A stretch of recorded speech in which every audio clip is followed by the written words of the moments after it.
रण। नमस्कार, न्यूज 11 भारत देख रहे हैं आप। मैं उच्चान आपके साथ और ये है 11 स्पेशल। बात करेंगे 11 स्पेशल में रामगढ़ के रण की, जिसमें सियासी दलों ने पूरी ताकत झोंक दी है। गोला में सीएम हेमंत सोरेन ने यूपीए प्रत्याशी बजरंग महातो के समर्थन में चुनावी सभा को संबोधित किया, तो एनडीए के नेता भी सुनीता चौधरी के जीत को सुनिश्चित करने के लिए ताबड़तोड़ चुनाव प्रचार करते नजर आ रहे हैं। वहीं झापा भी डोर टू डोर चुनाव प्रचार कर रहा है। पहले एक रिपोर्ट देखिए, फिर आगे की बात होगी। रण में सियासी दलों ने झोंकी ताकत। गोला में सीएम हेमंत सोरेन ने भरी हुंकार। एनडीए ने भी चुनाव प्रचार में झोंकी ताकत। डोर टू डोर चुनाव प्रचार कर रहा झापा। रामगढ़ उपचुनाव के लिए चुनाव प्रचार चरम पर है। हर तरफ सिर्फ चुनावी नारे ही गूंज रहे हैं। अब अपने प्रत्याशी को जीत दिलाने के लिए दिग्गज नेता मैदान में उतर गए। रामगढ़ के गोला में रविवार को सीएम हेमंत सोरेन ने चुनावी सभा को संबोधित किया। जनसभा को संबोधित करते हुए हेमंत सोरेन ने बीजेपी और आजसू पर जमकर निशाना साधा। यहाँ पर एक उपचुनाव एक योजनाबद्ध तरीके से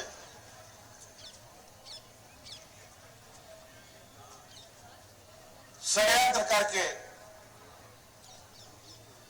तत्कालीन विधायक ममता देवी को झूठे आरोपों में फंसाकर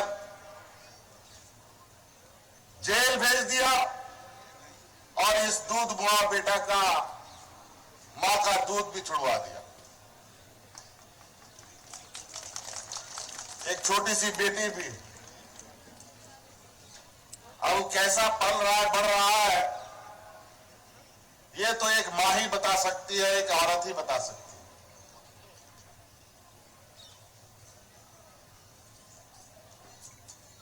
चलिए, राजनीतिक लड़ाई में अगर ये लोग इस तरीके के गंदे राजनीति पर उतर आए हैं, तो जिस तरीके से यहां के मूलवासी आदिवासियों ने 2019 में जो डबल इंजन का असर किया था, वही असर इस बार भी करने का काम करना हो। उधर रामगढ़ चुनाव में एनडीए भी पूरी मजबूती से चुनाव लड़ रहा है। आजसू उम्मीदवार सुनीता चौधरी के पक्ष में बीजेपी के नेता वोट मांग रहे हैं। जगह जगह चाय पर चर्चा कर लोगों तक सरकार की नाकामियां बताई जा रही हैं। तो आजसू के नेता भी सभा कर लोगों से वोट करने की अपील कर रहे हैं। आजसू के केंद्रीय महासचिव रोशन लाल चौधरी ने कहा कि इस बार रामगढ़ की जनता का पूरा समर्थन मिलेगा। एनडीए की जीत रामगढ़ उपचुनाव में निश्चित है, क्योंकि वर्तमान सरकार के खिलाफ लोगों में काफी आक्रोश है। वर्तमान सरकार, हेमंत सरकार, झूठा वादा कर लोगों को बलगरा कर वोट ली थी और एक भी वादा पूरा नहीं किया गया है। और वर्तमान समय में जो लॉ एंड ऑर्डर की स्थिति है, रोज यहाँ हत्या हो रही है, रोज गोली चल रहा है। व्यवसाय वर्ग के लोग पूरा दहशत के माहौल में हैं, इसलिए पूरा लोग परिवर्तन के मूड में है और इस बार एनडीए यहां से ऐतिहासिक जीत दर्ज करेगी। झारखंड पार्टी भी चुनाव प्रचार में जोर शोर से जुटी है। झापा के कार्यकारी अध्यक्ष अजीत कुमार प्रत्याशी संतोष कुमार महतो अपने समर्थकों के साथ डोर टू डोर प्रचार कर लोगों से वोट की अपील कर रहे हैं। नहीं के बराबर है और लोग भी परिवर्तन चाहते हैं यहाँ के। मैं समझता हूँ कि झारखंड पार्टी की जो परिस्थितियाँ हैं वो एक सकारात्मक राजनीति लेकर के राज्य में लोगों के बीच में आई है और यहाँ स्थापित होने के लिए तैयार है। यहाँ पे जो राजनीति का व्यवसायीकरण यहाँ की बड़ी बड़ी पार्टियों ने कर दिया है, लोग उससे त्रस्त आ चुके हैं और लोग बदलाव चाहते हैं। 27 फरवरी को रामगढ़ में वोटिंग है। सभी पार्टियां जीत के बड़े बड़े दावे कर रही है, लेकिन अंतिम फैसला जनता को करना है। देखना होगा कि किसके मुद्दे पर जनता मोहर लगाती है और किसे जनता का आशीर्वाद मिलता है। न्यूज 11 भारत के लिए रामगढ़ से महावीर, शहनवाज अख्तर और अजय लाल की रिपोर्ट। तो रामगढ़ के रण पर ही कुछ और बातचीत होगी। हमारे साथ स्टूडियो में कांग्रेस पार्टी से शमशेर आलम मौजूद है और सरोज सिंह बीजेपी से। इन्हीं दोनों से बातचीत होगी। पहला सवाल रहेगा बीजेपी के प्रवक्ता सरोज सिंह से। सरोज जी, बड़ा जो माहौल देखने को मिल रहा है वो होना भी चाहिए भाई, उपचुनाव है और यहाँ पर ना कहते हैं कि जो अभी आने वाला विधानसभा चुनाव है उससे पहले कहीं ना कहीं ये एक टेस्ट है और इस टेस्ट में पार्टी का प्रदर्शन कहीं ना कहीं आने वाले विधानसभा चुनाव में थोड़ी प्रभावित करेगी, या फिर आलाकमान ये तय करेगा कि कहां कमी है, क्या कुछ चीजों को बदली जानी चाहिए, या जो जिम्मेवारियां दी गई हैं उसे बदला जाना चाहिए। बहुत सारी चीजें, इसलिए एक दबाव तो है निश्चित तौर पर। क्यों आखिर आपकी पार्टी के समर्थित उम्मीदवार को, जो आजसू से खड़ी हुई हैं सुनीता चौधरी, जनता उन्हें वोट क्यों करे? 2-4 मोटी वजह स्टूडियो से बताइए लोगों को। एक बात मैं बता दूं कि आपने कहा कि चुनाव का क्या असर पड़ेगा, तो पहला मैं बात बता दूं कि जो उपचुनाव है तो अब अलग अलग कारणों से उपचुनाव होते हैं, उपचुनाव के कारण होते हैं जी। और उपचुनाव और अलग अलग विधानसभा की अलग अलग परिस्थितियां रहती हैं, और उससे जो है राज्य के चुनाव को या जनरल चुनाव को जोड़ के जो है लिटमस टेस्ट के रूप में नहीं देखा जाना चाहिए। हाँ, जरूर है कि जनता का रुझान, जनता क्या चाहती है, क्या समीकरण है, तो हर जगह अपने अलग समीकरण होते हैं, अलग ये होते हैं, लेकिन हाँ, एक टेस्ट तो पता चल जाता है कि भाई लोग, सरकार से लोग नाराज हैं, सरकार की जो है क्या खामियां के कारण जो है बातें, चीजें सामने आती है। आपने कहा कि, और दूसरा प्रश्न जो आपका था कि सरकार क्यों आपको वोट करे जनता वहाँ, तो वोट करने के लिए तो कारण ही कारण है, क्योंकि ये सरकार जो है, ये सरकार जब चुनाव के पहले जितने वादे करके आई,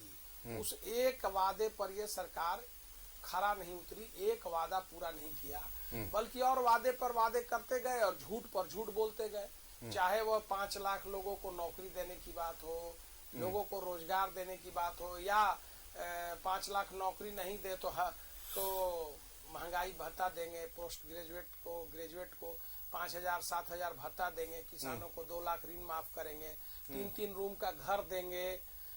उसके अलावा कई वादे उन्होंने किया, और क्या किए, जब आए तो जो पुरानी सरकार की जो कल्याणकारी योजनाएं थी उसको भी बंद कर दिया इन्होंने। किसानों के खाते में 5,000 रुपए करके 1 एकड़ में 5 एकड़ तक 25,000 रुपए दिए जा रहे थे, उसको बंद कर दिया। 1 रुपए महिला सशक्तिकरण में महिलाओं को 50 लाख की जो रजिस्ट्री होती थी 1 रुपए में, उसको भी आके बंद कर दिया।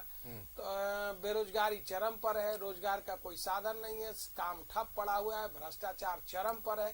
तो ये सरकार के खिलाफ तो जो है आप देख ही रहे हैं कि कारण ही कारण है वोट देने का। और जनता, आप देखिएगा, जनता इन सब चीजों को देख रही है, और मैं समझता हूँ कि रामगढ़ का चुनाव जो है, और रामगढ़ के चुनाव में ये सब भी इशू रहेंगे, ये भी जनता के बीच से जो है हमारे एनडीए के जो प्रत्याशी हैं, तो और आज एनडीए के जो प्रत्याशी हैं, आजसू के प्रत्याशी हैं, तो भारतीय जनता पार्टी, आजसू, हमारा पूरा एनडीए गठबंधन वहाँ लड़ रहा है मिल करके, और जब लड़ रहा है तो ये सारी बातें वहाँ जनता के बीच हम लोग रखेंगे। निर्णय जनता को करना है, जनता मालिक है, लेकिन आप देखिएगा कि निर्णय जो है, जनता का निर्णय जो है इस सरकार के विरुद्ध में ही आएगा।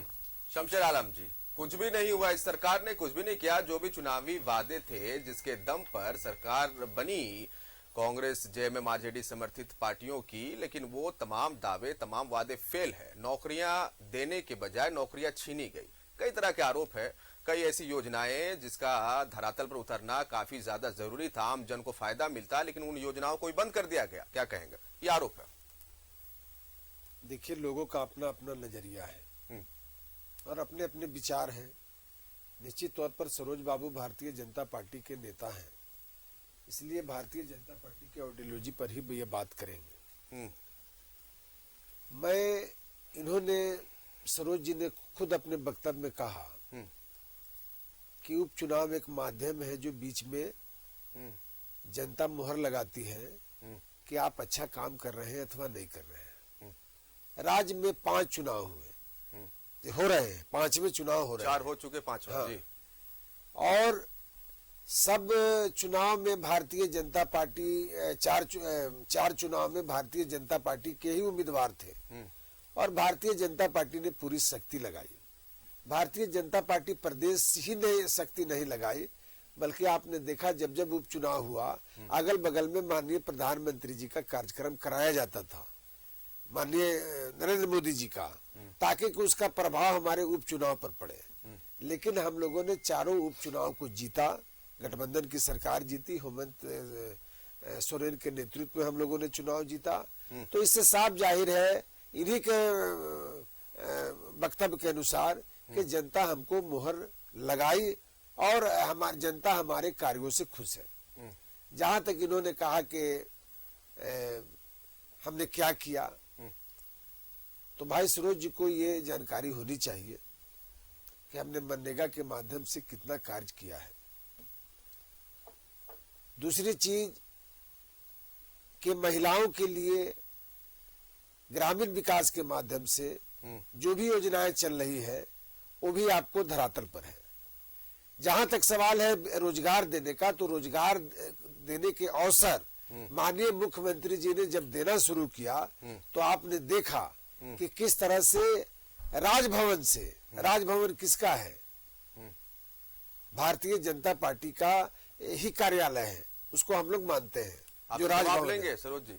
ठीक है, नहीं पहले सुन सरोज जी बोले और मैं बहुत सुना, तो वहां से हर चीज में जैक लगाया गया ताकि सरकार कुछ कर न सके।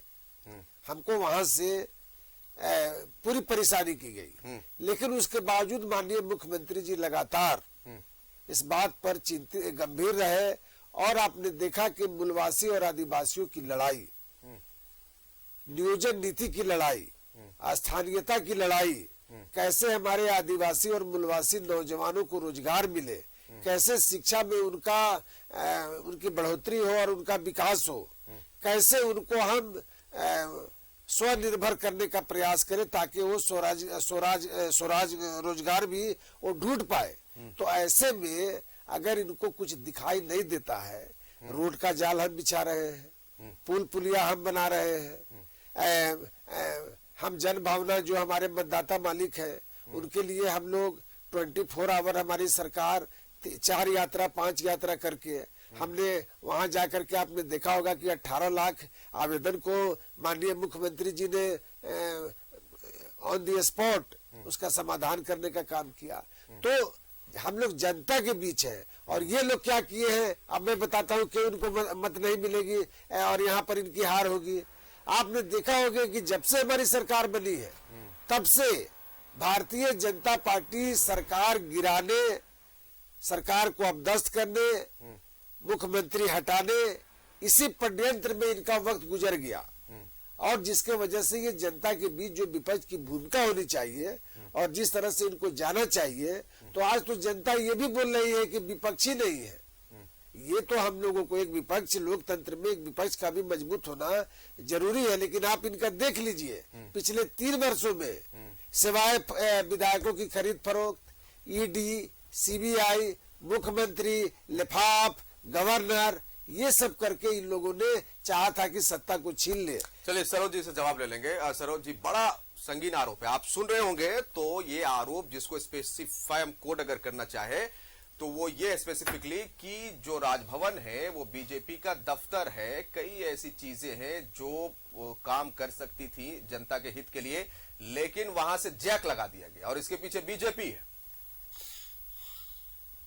देखिए, एक बात मैं आपको बता दूं, पहले तो शुरुआत इन्होंने जो है हमने क्या कहा और इन्होंने उसको पहले शब्द को बदल दिया और शब्द को बदल के हमने कहा कि अब अलग अलग कारणों से अलग अलग चुनाव के अलग अलग कारण होते हैं और अलग अलग चुनाव के जब कारण होते हैं, अलग अलग चुनाव के जब अलग अलग कारण होते हैं तो उस कारणों में अलग अलग विधानसभा के अलग अलग कारण होते हैं। लेकिन हाँ, जरूर है कि विधानसभा का रिफ्लेक्शन, सरकार जनता के मूड का रिफ्लेक्शन जरूर आता है।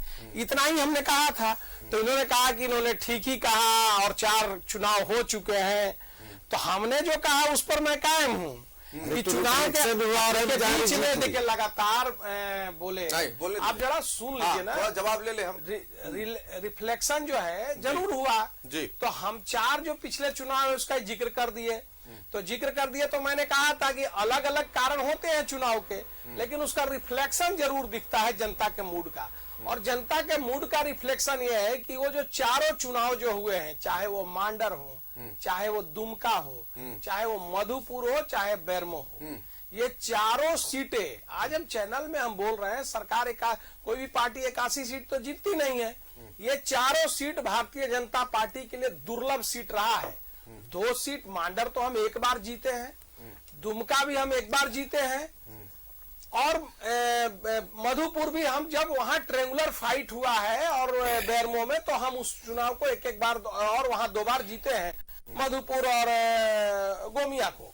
लेकिन आप देखे होंगे कि अब जब ट्रेंगुलर फाइट में भी जिस सीटों पर हमारी स्थिति ये रहती थी कि हम लड़ाई में नहीं रहते थे, लड़ाई में आ जाए तो बड़ी मुश्किल की बात है, मांडर जैसी सीट और दुमका जैसी सीट, और अब क्या हुआ, ये पूरा गठबंधन मिलकर लड़े तो 4-4.5 हजार से मुश्किल से हम लोग हारे, 5,000 से दुमका और 5,000 से मधुपुर। पूरी सरकार लगी हुई थी, 72-75 हजार वोट आए मांडर में, जहां हम त्रिकोणीय लड़ाई में वहां नहीं सोचते थे लड़ाई में रहने का, वहां हम सीधी लड़ाई में जो है इन तीनों सीटों पर जब जबरदस्त फाइट हुआ तो जनता का मूड पता चलता है। और मैं फिर कह रहा हूं कि वो तो सीटें हमारे दुर्लभ सीटें रही हैं, जब हमारी सरकार भी नहीं, जब हमारी सरकार भी रही है तो ये सब सीटें हमारे पास नहीं रही है।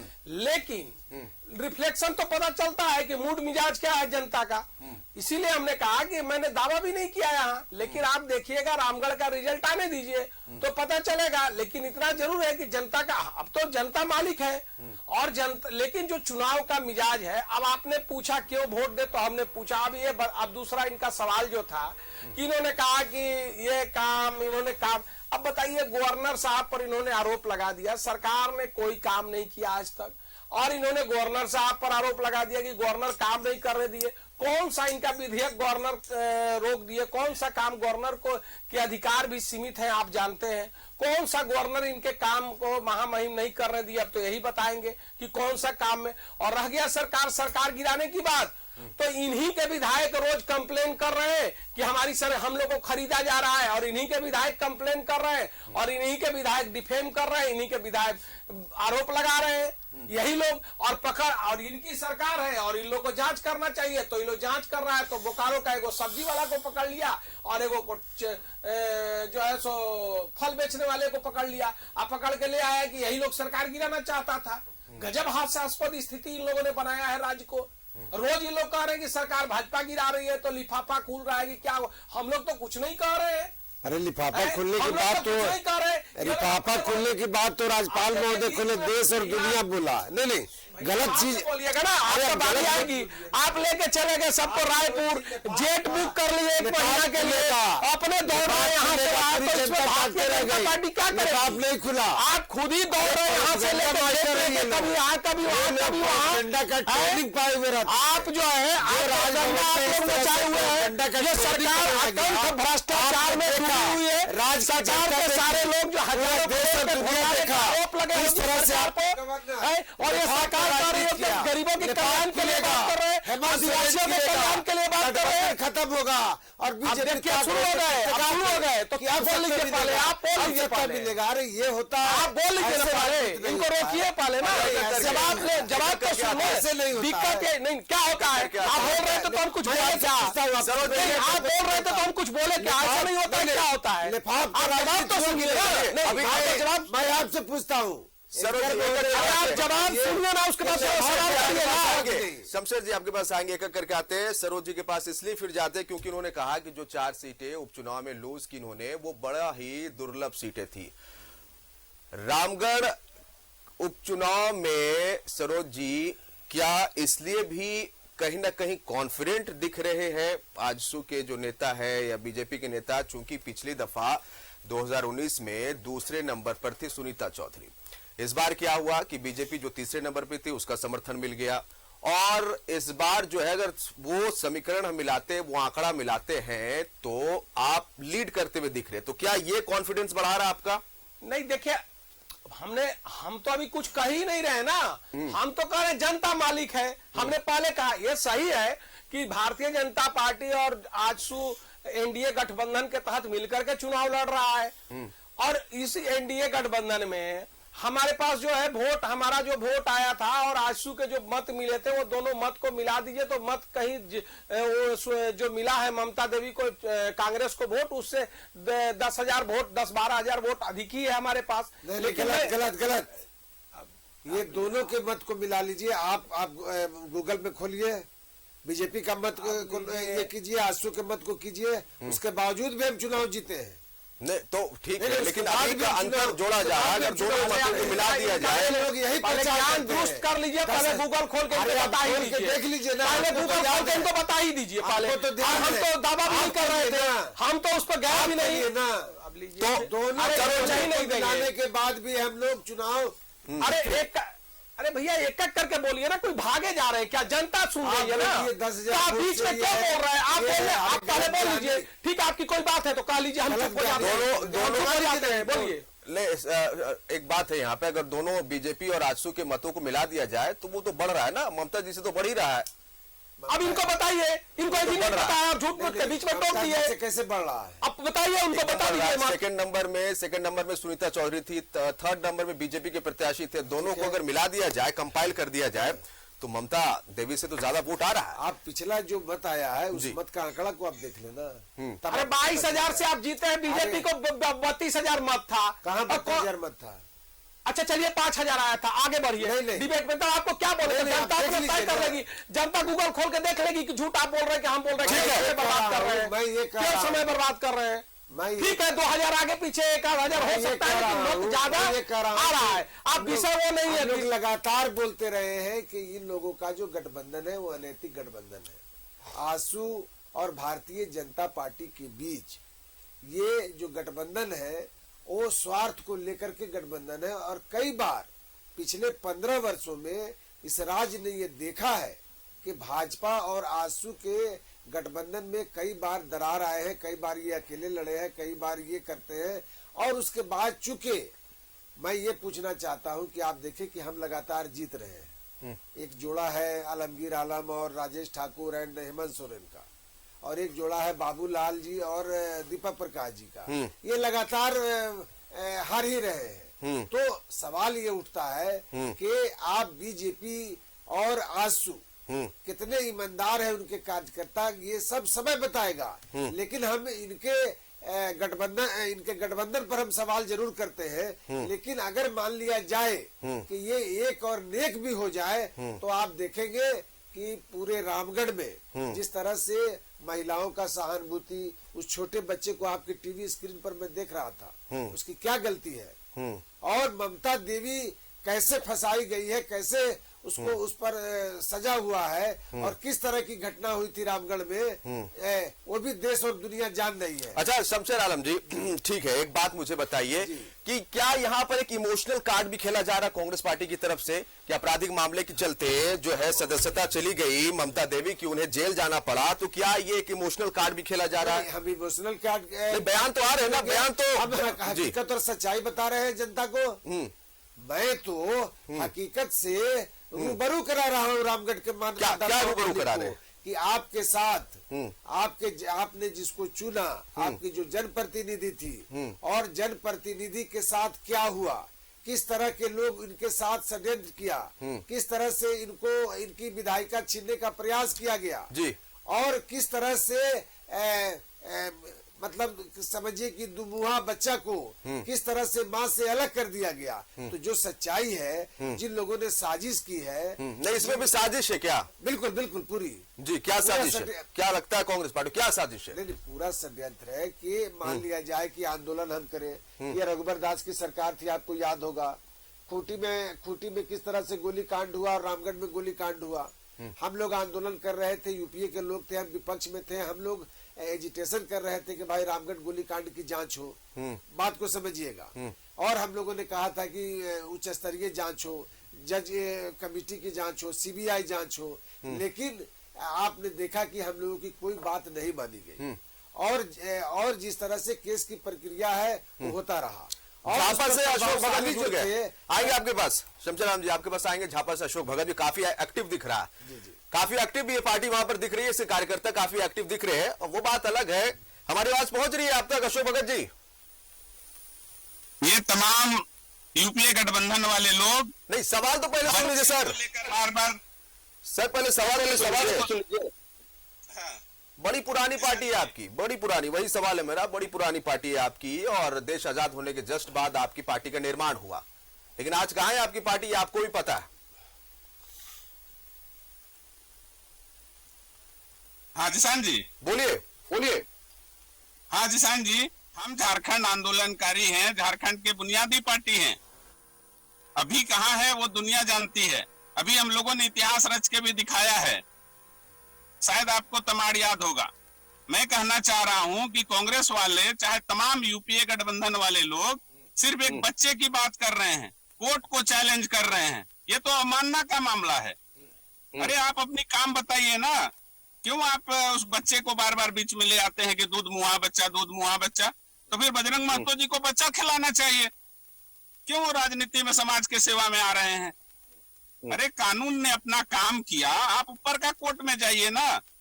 यहाँ जनता को क्यों बोल रहे हैं कि इस बच्चे के साथ अन्याय हो गया, इस बच्चे के साथ अन्याय हो गया। जवाब दीजिए शमशेर आलम जी, बजरंग महतो को बच्चा खिलाना चाहिए था, वो चुनावी मैदान में क्यों कूदे? नहीं, बच्चे के माँ के साथ जो हुआ तो उसको बताना ही नहीं पड़ेगा। और अब हम लोगों का ये दिन तो नहीं आया है कि हम लोग यापा झापा के राय मशवरा पर हम लोग काम करते रहे। हम लोगों को ये पूरा रामगढ़ विधानसभा की जनता खुद बोल रही है कि ममता देवी के साथ अन्याय हुआ, खुद बोल रही है कि इस बच्चे के साथ अन्याय हुआ। और जहां तक विकास की बात करते हैं तो ममता देवी 2 साल कोरोना काल रामगढ़ की जनता कर रही है। 1 साल में जो कार्य कांग्रेस पार्टी के पास ममता जी के पति के सिवाय आगे योग्य कोई उम्मीदवार नहीं है। उन्होंने क्या किया है वो आप रामगढ़ की जनता तय करेगी। हमारी लड़ाई आंसू और ये गठबंधन से है, और ये तो उपस्थिति दर्ज कराने के लिए एक नया दुकान खोले हुए हैं रामगढ़ में। इनसे हमारी क्या बात हो सकती है? इनसे हमारी क्या? जवाब दीजिए।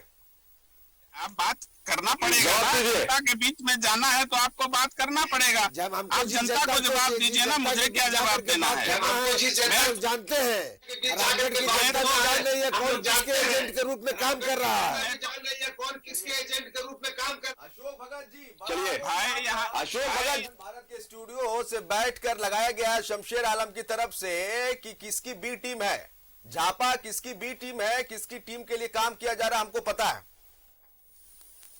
देखिए, शमशेर आलम हमारे पुराने मित्र हैं, बड़े भाई हैं, उनको पता है कि झारखंड पार्टी कौन सी पार्टी है। मेरा कहना सिर्फ ये है कि आप जनता को बताएं ना कि कोर्ट को चैलेंज करेंगे। पूरे रामगढ़ में ममता जी की पति से बड़ा नेता आपको नहीं मिला। परिवारवाद को आप तो मत चलने दीजिए। आप आंदोलनकारी लोग रहे हैं, क्यों आप इस तरह से एक के बाद एक, अरे परिवार वहां कांग्रेस पार्टी के बड़े नेता को लड़वाते आप लोग, किसी अल्पसंख्यक नेता को लड़वाते आप लोग। हम किसका एजेंटी कर रहे हैं ये अलग बात है। झारखंड पार्टी ने यूपीए गठबंधन को भी हराया है, आपा झापा की सलाह नहीं है, ये कहना है शमशेर आलम का। अरे कांग्रेस पार्टी से पुरानी पार्टी है झारखंड पार्टी।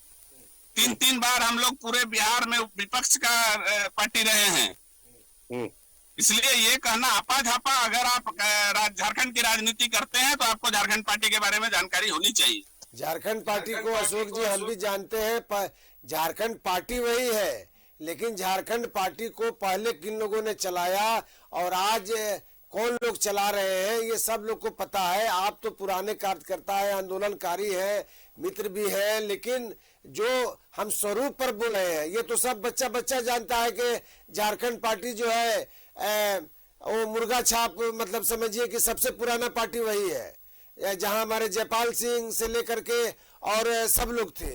लेकिन आज जो झारखंड पार्टी का स्वरूप है और जो आज झारखंड पार्टी का आइडियोलॉजी हो गया और आज झारखंड पार्टी के माध्यम से किस तरह से सेकुलर पार्टी को परेशान करने का प्रयास किया जा रहा है, तो ये सब तो बताना नहीं पड़ेगा। अशोक जी, सरोज जी आपके पास आएंगे थोड़ा सा। सरोज जी, क्या इस बार गठबंधन हुआ आजसू के साथ और पहले भी आजसू ने समर्थन दिया था उपचुनाव जो हुए, क्या बीजेपी को वाकई यह फील होने लगा कि पिछली दफा आजसू के साथ गठबंधन नहीं करना एक बड़ा पॉलिटिकल लॉस था बीजेपी के लिए और उस तरह की गलती की पुनरावृत्ति ना हो? इस बार उपचुनाव में समर्थन में है, पार्टियां एक साथ आई है एक मंच में और उम्मीद है कि आगे भी आने वाले विधानसभा चुनाव में बड़ा भाई और छोटा भाई की भूमिका, बड़े भाई की भूमिका में हो सके बीजेपी रहे, छोटे भाई की भूमिका आजसू रहे और मिलकर चुनाव लड़े। क्या ये उम्मीद जाहिर की जा सकती है? देखिए, मैं आपकी बात को जवाब दूंगा। आजसू उससे पहले शमशेर भाई बहुत कुछ कह के गए हैं जी, तो कुछ उनके बातों का भी जवाब देना पड़ेगा। बोलिए। अब उन्होंने कह दिया कि अनैतिक गठबंधन है आजसू और बीजेपी का, इनका नैतिक है। अब आजसू को ले लीजिए तो आजसू और बीजेपी का गठबंधन यहाँ जो है लगातार होते रहा है। अलग राज्य के निर्माण के बाद से लगातार आजसू और बीजेपी मिलकर चुनाव लड़ते रहा है।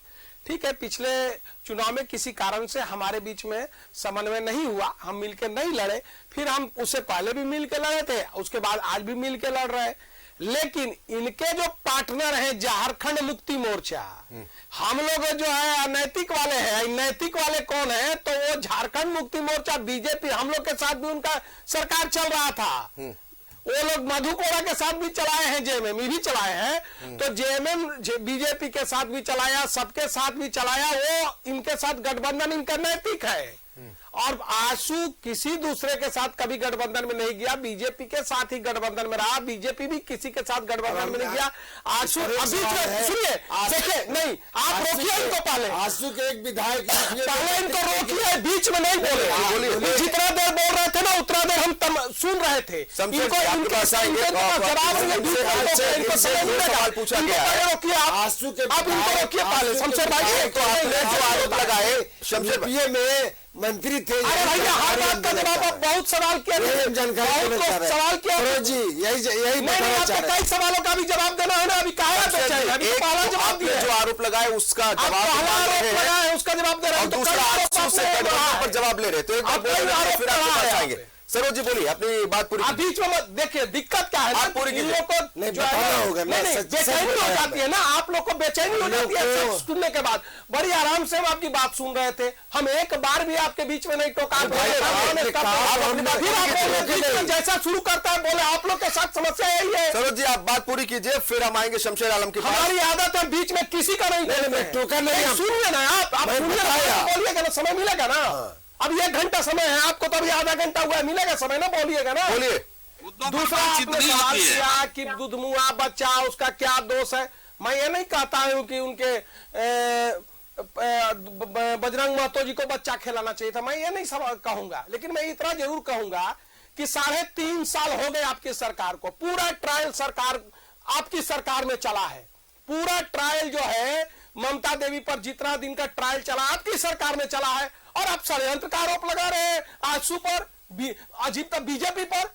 इन लोगों ने किया है बारे, और संवैधानिक पद पर बैठा हुआ मुख्यमंत्री ऐसी भाषा बोल रहे हैं। आएंगे और पूरे ट्रायल उनके समय में चला है। सरोज जी आपसे लेंगे और एक और सवाल का जवाब आपसे लेना है। कर देते हैं कि पिछली बार आप गठबंधन में नहीं आए आजसू के, उसका एक खामियाजा उठाना पड़ा, और कहीं ना कहीं देर सवेर वो बातें समझ में आई। आप लोगों ने आइडेंटिफाई किया कि कहां किन किन सीटों में हमें कितना नुकसान हुआ। अगर वहां आजसू के साथ हम रहते तो शायद वो सीटें लूज नहीं करते।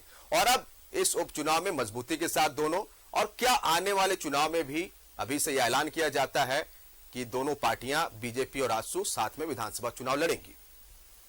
सरोज जी देखिए, मैंने आजसू पर जो आपका सवाल है, हमने पहले कहा कि जब से अलग राज्य बना उसके बाद से, उसके पहले से भी आजसू हमारे साथ गठबंधन में रहा है। हमारे साथ उनका गठबंधन रहा है। हम लोग दोनों एक दूसरे के सहयोग करके चुनाव लड़े भी है और सरकार भी चलाए है सहयोग करके। रहा सवाल कि पिछले चुनाव में हमारे बीच में और उनका बीच का गठबंधन नहीं हुआ। कई कारण होते हैं, कभी गठबंधन नहीं हो पाया, और जब गठबंधन नहीं हो पाया तो हम लोग दोनों अलग अलग लड़े। और जब दोनों अलग अलग लड़े, ठीक है कि नफा नुकसान क्या हुआ नहीं हुआ वो तो पार्टियां आकलन करती ही है, भाजपा भी करेगी, आजसू भी करती है। लेकिन ऐसा नहीं है आजसू से पहले से मेरा गठबंधन था, आज हम गठबंधन में लड़ रहे हैं।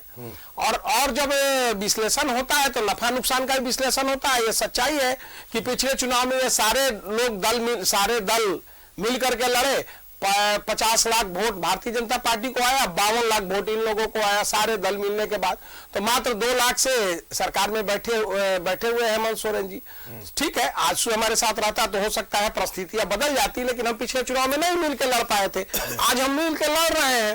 कहने का मतलब सवाल है कि अब जो और दूसरी जो चर्चा हो रही, और मिलकर लड़ रहे हैं तो नेचुरल है कि आज मिलकर लड़ रहे हैं तो आगे भी लड़ेंगे ही।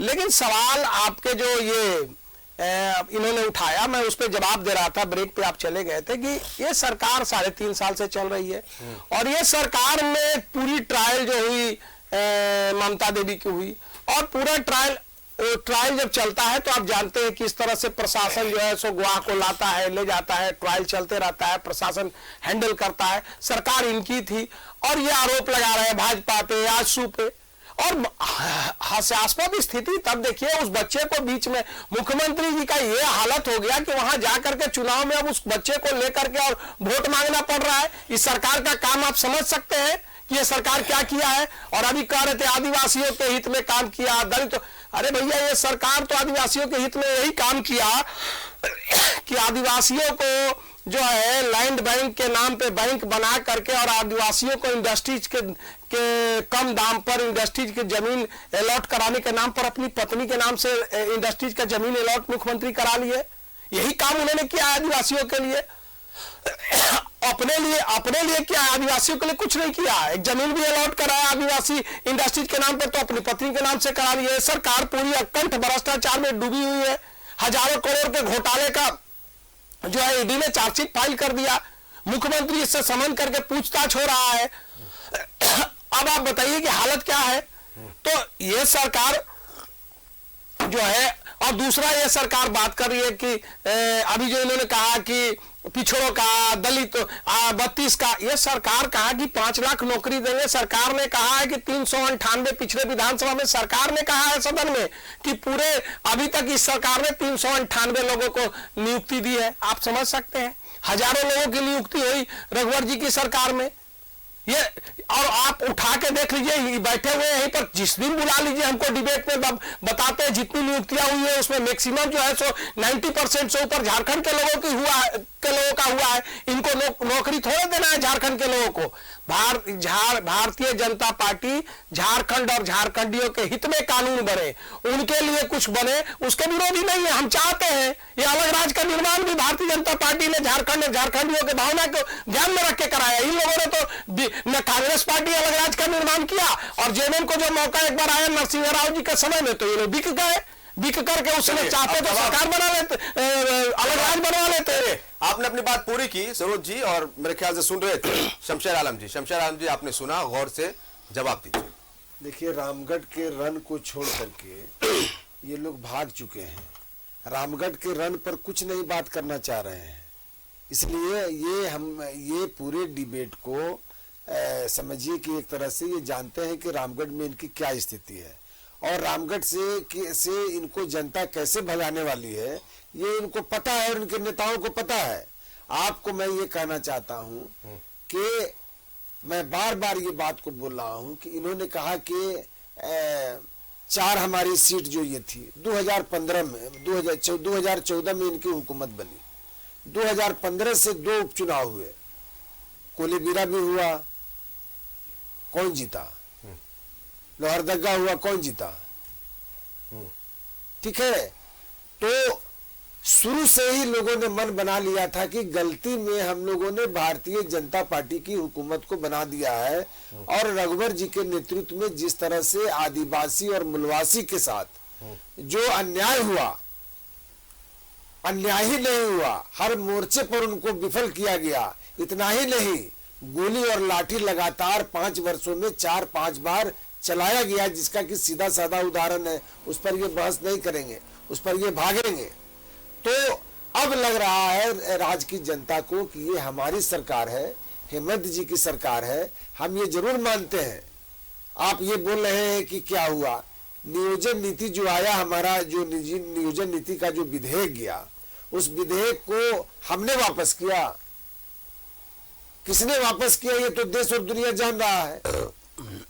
कैसे रोजगार में बाधा पहुंचे, इसको किसके इशारे पर और कैसे किया गया ये भी सब जानता है। तो हम लोगों को ये तो मैं धन्यवाद देता हूं अपने माननीय मुख्यमंत्री जी को कि इतने डिस्टर्बेंस के बाद भी कभी उनको आप देखिएगा कि चुनाव आयोग का सम्मान मिलेगा, कभी उनको ऊपर ईडी का सम्मान मिलेगा, कभी सीबीआई धमकी देता है, कभी कोर्ट से किस तरह की प्रताड़ना मिलती है। उसके बावजूद भी हेमंत सोरेन पीछे नहीं देख रहे हैं, बल्कि उनका जो अपना रास्ता है कि हमको मूलवासी, आदिवासी और झारखंड के हित में काम करना है, और उस पर वो लगातार योजनाबद्ध तरीके से काम कर रहे हैं, जिससे कि आम जनता को फायदा हो। तो इस पर ये बहस नहीं करेंगे। चलिए आखिरी जवाब ले लेंगे सरोज सिंह से। जवाब दीजिए सरोज सिंह जी। देखिए, अब तो सब यही कह रहे हैं केंद्रीय कि जांच कभी एजेंसी ईडी आ रहा है, कभी सीबी आ रहा है, कभी कोर्ट भी प्रताड़ित कर रहा है, सब अपने ही कह रहे हैं, सब अपने ही कह रहे हैं। तो हम क्या करें, क्यों कर रहे हैं? एक चीज का और जवाब दे दूं मैं इनको।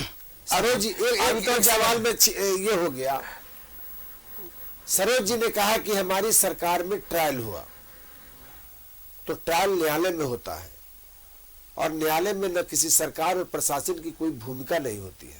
तब क्यों आरोप लगा रहे हैं? मैं आरोप क्यों लगा रहे हैं? आरोप लगा रहे हैं पे? अरे मैं लगा रहा हूँ, ने कहा कारण ये हो गया, मुख्यमंत्री आरोप लगा रहे हैं, और रघुवर जी की हुकूमत होती है, और वैसे हुकूमत में उस महिला पर हत्या, जिस तरह का एफआईआर दर्ज किया गया, ये एक षड्यंत्र के तहत उस पर एफआईआर दर्ज किया गया।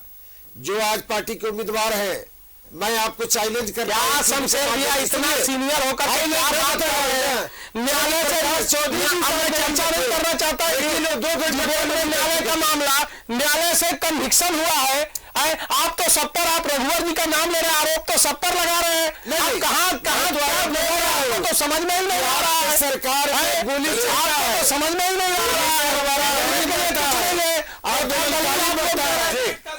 जो चीजें, जो तस्वीर इस समय रामगढ़ उपचुनाव के दौरान वहां पर उस विधानसभा क्षेत्र में देखने को मिल रही है, वही चीजें एज एक्सपेक्टेड हमारे स्टूडियो में भी, क्योंकि दो धुरंधर जो पार्टियां हैं, बीजेपी और कांग्रेस, और वो अपने अपने तरफ से तमाम चीजों को रख रही है, एक दूसरे पर आरोप प्रत्यारोप वो दिख रहा है। लेकिन सवाल ये उठता है कि आखिर जनता जनार्दन अपना मत किसे देगी? इंतजार 27 फरवरी का है, और निश्चित तौर पर जनता ने मन बना लिया है कि वो कीमती मत अपना किसे देंगी, कौन होगा विजेता, किसके सर में सजेगा ताज। थोड़ा इंतजार करना है, लेकिन आप दोनों का बहुत बहुत शुक्रिया।